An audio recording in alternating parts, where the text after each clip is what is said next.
So, you can understand me? Like, understand me? He still has a hard time accepting this, as he stands in front of his apparently smarter than assumed companion, massaging his temple. Bubbles yips at him as an answer. Alright. Many incredible things have happened since his arrival, but actually making contact with what looks to be an alien species with higher intelligence is the cherry on top. Not only is he the first ever human to set foot on an extrasolar planet, no, he is also the one to make first contact with intelligent aliens. He is slowly starting to get people who say that after a certain threshold has been reached, nothing can surprise you anymore. But he is not quite there yet, so this whole, my buddy right here is actually smart enough to talk to, is going to take a while for him to process fully. Shaking himself out of his stupor, he panics briefly, as he can't spot Bubbles yet again. Quickly spotting their small form down the dark and claustrophobic corridor, his nerves settle down again. While he was busy racking his brain, Bubbles has apparently already started exploring ahead, either coldly leaving him behind, or simply not wanting to disturb him in his thinking. He is not so sure which one it is, though. Hey, don't go running off without me, he calls out. Their repeated running off could become a problem later on, but for now, all he can do is keep his eyes out and try to keep up with them when they do so. Making a mental note, and quickly closing the distance, he catches back up with his furry companion, the both of them now walking down the dimly lit and narrow path right next to each other, exploring deeper and deeper into the mysterious crooked monolith. He hates cramped spaces. As he subconsciously checks his pockets out of habit, he notices Bubbles suddenly stop. Wah! He almost steps on them on accident, but manages to stop his leg mid-air, resulting in him almost falling over and flailing with his arms as he awkwardly balances on one leg for a moment. After finally catching his balance, he turns to his small companion. Careful, I almost tripped on you, he scolds them. Their answer is a soft but unmistakably stern huff. Now what's with that attitude all of a sudden, huh? Barely able to make out Bubbles' outline, turning their head towards his, he hears them let out another stern huff before turning their attention back to the darkness in front of both of them. He can feel the tense atmosphere surrounding them, and the hairs on the back of his neck start to stand up, making him feel uneasy. There is a draft coming from deeper within the structure, which he can feel on his face, but that can't be the reason why his fuzzy friend is so on edge again. He holds his breath and concentrates. Eventually he manages to make out a sound, an ever so faint scratching and chittering, echoing through the tunnel ahead of them. The source of these sounds must be way ahead. He can barely make it out over his own heartbeat. Trying his hardest to be as quiet as possible, he ducks down and whispers to Bubbles. You know what that is? Visibly tense, they don't respond to his inquiry.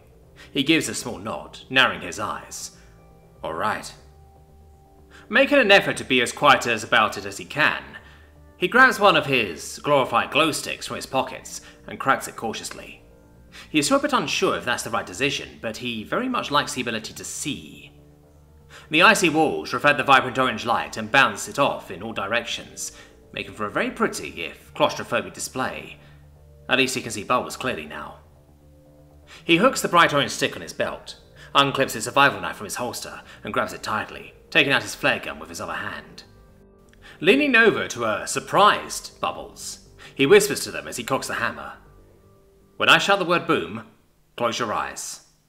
He motions to his flare gun with his nice point, and makes an explosion sound while demonstratively closing his eyes. This trick didn't really work with their relatives earlier, but he's sure that anything that scurries around in dark areas like these is bound to be at least somewhat sensitive to bright light. He once again mimics the whole process, giving Bubbles a thumbs up and smiles confidently. Boom. Get it? Their answering growl sounds mostly affirming, but also confused. Let's go, he whispers reassuringly, and takes a few cautious steps, keeping in mind that Bubbles could suddenly stop out of nowhere again. Worried that they might not be following him, he looks over his shoulder. Pleasantly surprised that they are indeed following him, he turns his attention back to the dark corridor that lies outside of his chem-light's reach. He is impressed that he couldn't hear them stalking behind him at this kind of distance. The adults' behavior earlier, their silent steps, could it be? Are they stealth hunters? He starts to get goosebumps all over. Dismissively shaking his head, he tries to calm his nerves. This is not the time for this. The anticipation is driving him mad. He's almost blindly sneaking through a cramped corridor inside of an unknown construct of a goddamn alien planet, with a deadly predator stalking behind him, a god knows what ahead of him. Something could jump at his face any moment, and he wouldn't have the time to react. This is not good. Keeping his eyes peeled, he spots something underneath the ice after a while. Careful not to let his guard down, he creeps closer. Reholstering his flare gun and holding his glow stick close to it, he inspects the icy wall. There appears to be a weird, textured rock or metal underneath the relatively thin layer of ice. He carefully chips away at it with his knife, occasionally stopping to hear if anything is coming closer. A short while later, he successfully manages to expose the structure underneath. Interesting. What looked like a roughly head-sized chunk of material actually turns out to be part of a much larger object, perhaps a wall. The material seems to match the outside of the monolith they're inside of right now, so it could very well be part of the same structure. Bubbles catches his attention by making a nervous sound, almost as if they were asking him, "Can we please keep going? I don't like it here." But that could also very well be a healthy bit of interpretation on his part. "Just a bit longer, alright? I think I'm up to something." As he carefully scratches the exposed surface with his knife, he finally notices something. That's not stone. It's metal. He bites his lip in thought. But how? That's definitely not just some random ore. No. Somebody made this. Fucking hell, what is this place? His voice echoes through the corridor. Him raising his voice causes Bubble to bark purr at him sternly, shushing him. "Yeah, right. Sorry." He apologizes, whispering. This changes everything. Before, it was a planet with at least some intelligent life. Alright, but this makes it a home to an actual proper civilization. A few random beasts would never be able to make something of this scale. Hell, even humanity wouldn't have been able to do this a few thousand years ago. That meant he is going to run into an advanced civilization, which could either be really good, or really bad. "Let's keep going," he whispers, after a moment of thinking. Keeping it in the back of his head, he starts crouching through the corridor again. Now that he is actively looking for it, he can spot the metal underneath the ice, actually pretty easily. An uncertain amount of time later, they come across a hole in the ground, blocking the path.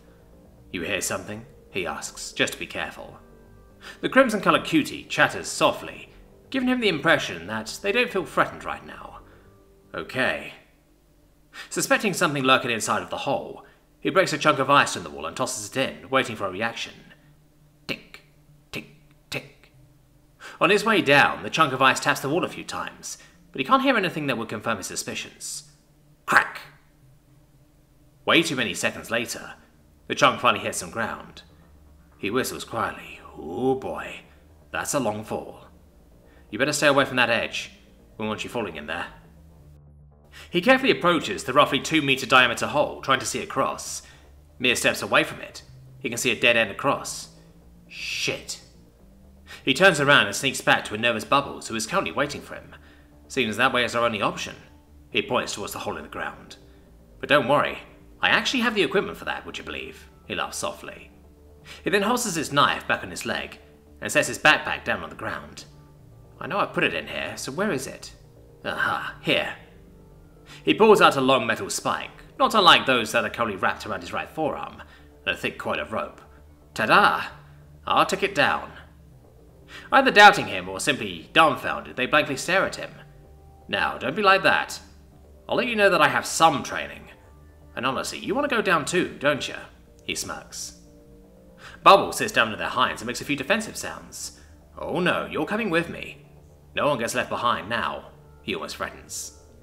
Immediately getting to work, he drives a spike into the compacted ice of the wall and hammers it in. After that, he attaches the rope to it and tugs hard on it a few times. Satisfied with his work, he turns back to Bubbles. "You ready?" he smirks. Kiri stands before the Raukir Skitter. There is a strong, musty smell. The facade is full of graffiti, and she saw all kinds of sketchy individuals on her way here. The job description told her to drop off the package at this place, and she was planning on doing so as quickly as possible. But did they have to really pick this place?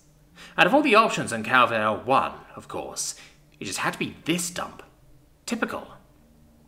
She trills in contempt as she hurries through the open doorway, not wanting to be seen around these parts. The interior is just as pleasant as the outside. The smell of illicit substances being burned fills the air, making her cough, and a colourful clientele of the worst scum of the station fills the seating areas. A perfect example where you should not go on any station, unless you're looking for trouble. Just Perfect. Pulling her cloak down her face even further, she briskly marches over to the counter that's currently being manned by a tall Curvanti with dark and wrinkly leathery skin, the sight of which makes her involuntarily shake in disgust. She always makes an effort to suppress her reaction out of courtesy, but she fails with these people. Why does nature have to be this way? Either used to this kind of reaction or simply not caring, the staff member, almost twice her size, leans down in her direction a bit, causing her instincts to go in full-on alarm mode, as I was talking in thick, broken universal.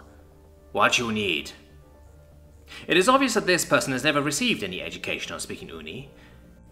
Taking a moment to regather her composure, she nervously licks her snout and glushes a small package in her lower paws. Just keep your cool. Don't let them know. I'm here to make a delivery.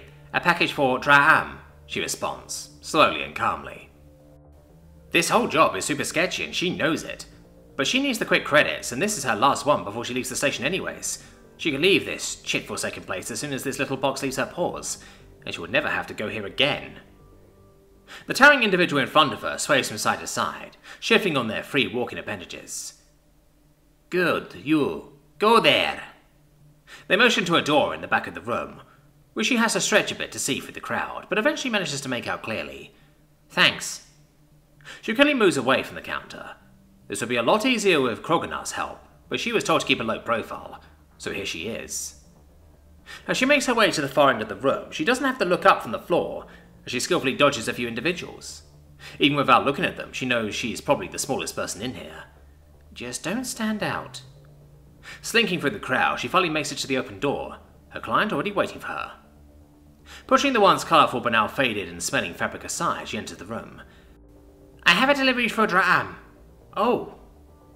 Scanning the small room, she spots two other individuals. One Raukir and what could be an adolescent Kavasi.